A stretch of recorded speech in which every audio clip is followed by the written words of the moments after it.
Hello. I want to tell you a story real quick about a pastor friend of mine who shared an experience with me one time when he was pastoring a church in a small town many, many years ago. He told me about a time where it was a Saturday.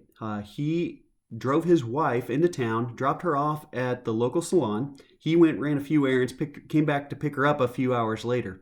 And when he picked her up, he didn't even recognize who it was that he was picking up because she had just gotten not just a trim or styling or anything like that, a completely different look at this salon. Chopped her hair off. Her haircut was way shorter than it was when she walked in, completely styled in a way that she's never done before. And they kind of joked around about it a little bit. And then she got in the car. They drove away from the salon, ran a few more errands in town, picked up some food, went back home, ate lunch. Well, by the time they were eating dinner that night, he got a phone call from the elders saying, "Hey, we need you to come here. We've got a meeting we need you to come be a part of. Something came up. We need to talk to you about it." We got there to the church, met with his elders, and they said, "Hey, someone has reported that they caught you with another woman." And he, for the life of him, couldn't figure out what was going on. Well, it turns out someone had seen he and his wife drive away from the salon, kind of saw them through the back windshield, saw that he was with a woman that didn't look like his wife, and started spreading some things around about him, saying that he was seeing another woman. And he was telling me about how, just telling me this experience because about how quickly stuff like this spreads. And this is sort of like what Stephen gets to experience in our text today in Acts chapter 6, starting in verse 8.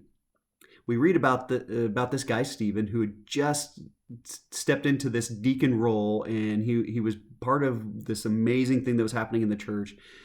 The text tells us that he was speaking powerful things by the Holy Spirit and doing wonder in the church, and God was moving big time.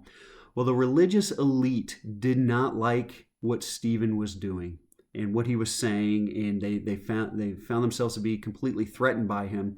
And so they took just a little bit of piece of what he said and completely twisted it without the bigger picture of the narrative.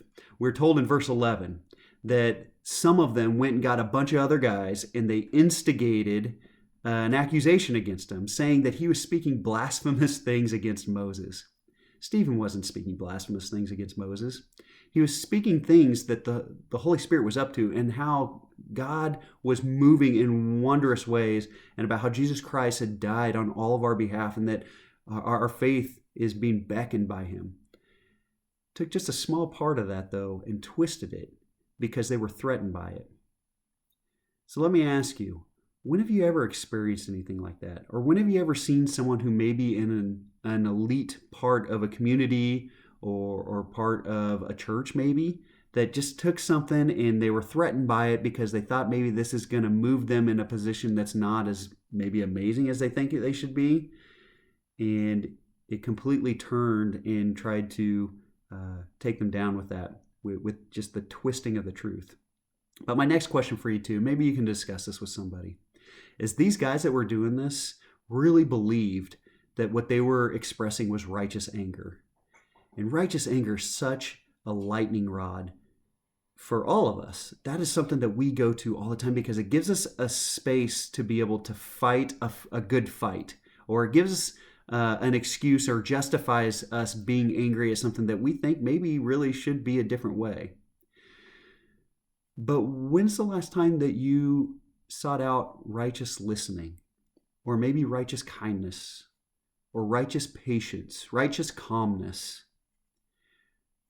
What can you do today that just makes you pause and say, all right, God, what exactly are you up to? Not what are my thoughts about what are you up to, or not how do I perceive this with some preconceived notion, but what, God, are you up to, so that I'm not a guy that trips up, or I'm not a gal that stumbles on my own righteous anger. Have a blessed day, and thanks for your time, guys.